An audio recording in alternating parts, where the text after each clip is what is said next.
Hey there, everyone.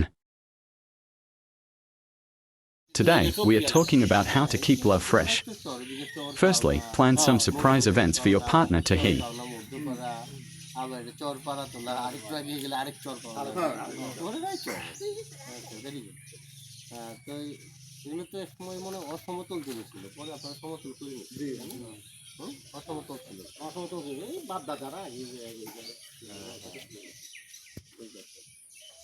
তো আসলে আপনার সবাই কি স্থানীয় তাই না? আমার বেড়াতে এসে এখানে আবার সুবিধা হইতো, তাহলে আমার জন্য একটু সুবিধা হইতো। হ্যাঁ হ্যাঁ, এই যে আত্মীয় সাথে যোগাযোগ হইতো। তো আসলে আমার উদ্দেশ্যটা একটু বলি।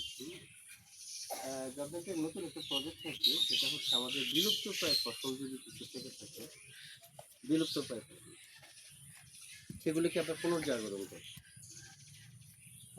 পুনর্জাগরণ করা। আচ্ছা, আসলে আমরা তো গরিব মানুষ, মানে ওভারঅল বাংলাদেশটাই গরিব মানুষ, ফলে কেউ যদি কোটিপতিও থাকে কিন্তু গড় বিচারে সে আবার সে গরিবই পড়ে যায়। গড় বিচার। আচ্ছা, তো আর্থিকভাবে গরিব হলেও সম্পদের দিক থেকে আমরা সম্পদ বলতে প্রাকৃতিক সম্পদ, খনিজ সম্পদ, কৃষিজ সম্পদ। তো কৃষিজ প্রাকৃতিক সম্পদের দিক থেকে আমরা যথেষ্ট গরিব।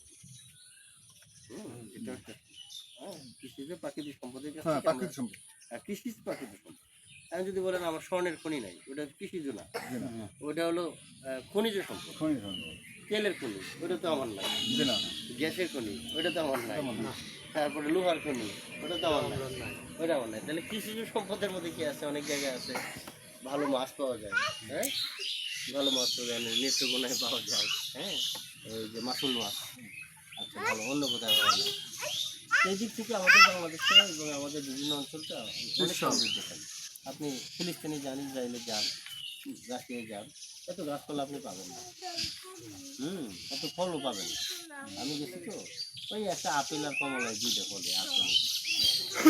বাংলাদেশে যখন ব্রিটিশরা শাসন করছে, কত বছর শাসন করছে জানেন? প্রায় 200 বছর, 200 বছর। আর আমাদের সদ্য অপসারিত বা বিলুপ্ত সদ্য ইয়ে পলাতক হাসিনা, ওরা তো মাত্র 16 বছর শাসন করছে। 16 বছরে আপনার অনেকে অতিষ্ঠ হয়ে গেছে, দেশবাসী অতিষ্ঠ হয়ে গেছে। আর তাহলে 200 বছরের কি অবস্থা হয়েছে? তাহলে বলার অপেক্ষা রাখে? হ্যাঁ, না, বলার অপেক্ষা রাখেন 200 বছরে কি অবস্থা হয়েছে? অনেক কিছু হয়ে গেছে। তাহলে এইটাই 200 বছর তো মানে কয়েকটা জেনারেশন, দাদা তার দাদা তার দাদা, এরকম, ফলে এই জিনিসটা। তো ব্রিটিশদের যখন আমাদের দেশে আসছে, তখন দেখি যে নানান ধরনের ফল। ওরা ফল বলতে একটা কি জানে? আপেল।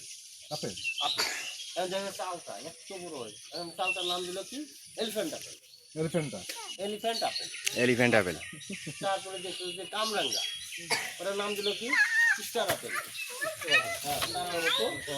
তারার মতো স্টার আপেল।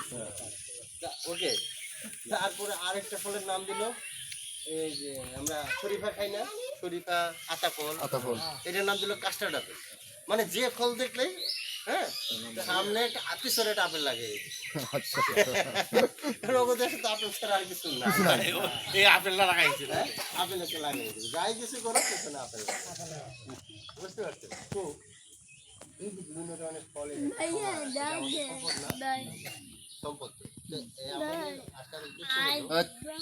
আমাদের অনেক ধরনের চাষাবাদ করতে না করতে, এক, দ্বিতীয়ত প্রাকৃতিক দুর্যোগের কারণে, যে বন্যা, বন্যার কারণে অথবা খরার কারণে অথবা অন্য কোনো দুর্বিপাকের কারণে হারিয়ে, যেমন আমাদের সময় হইতো পান্না ধান, আচ্ছা, রাত্তাবেলি, সাই, তারপর হচ্ছে রাতাবুড়ি, টেপি বুড়ি।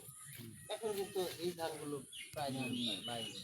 আপনাদের এলাকায় এরকম প্রায় 20 বছর আগে অথবা 40 বছর আগে এরকম অন্য কোনো হয়তো কি আপনাকে বলতেছি, এখন যেমন কি ধান করেন, এখন যেমন এই যে সবজি টবজি করে, করলা, এখন সব বেশিরভাগই হাইব্রিড করতে। এখন 20 বছর আগে কি হতো? এত তো হাইব্রিড ছিল, আধুনিক ছিল না, আধুনিক ছিল। আচ্ছা, অন্য কোনো ফসল ছিল, তাই না? তো এরকম যে একটা নাম বলতে পারেন কেউ 10 বছর আগে? 10 বছর আগে আপনার 10 বছর না, 10 বছর তো সেদিনের কথা। 10 বছর আপনার হবে না, কি ধান 30 বছর কি হবে। ধান যা 400 30 বছর, ধান না, সব ফসলের কথা। 10 বছর না স্বর্ণ লাগাবি হ্যাঁ, এইটা। এইবেলা কিন্তু 71 এটা একটা সুন্দর সময়, 80 সাল পর্যন্ত একটা সময়, একটা ভালো সময়। কিন্তু 90 থেকে 2020 পর্যন্ত একটা সময়, 2010 পর্যন্ত একটা সময়, 2010 থেকে এই 20 পর্যন্ত এই 10 বছরে খুব একটু চেঞ্জ হয়।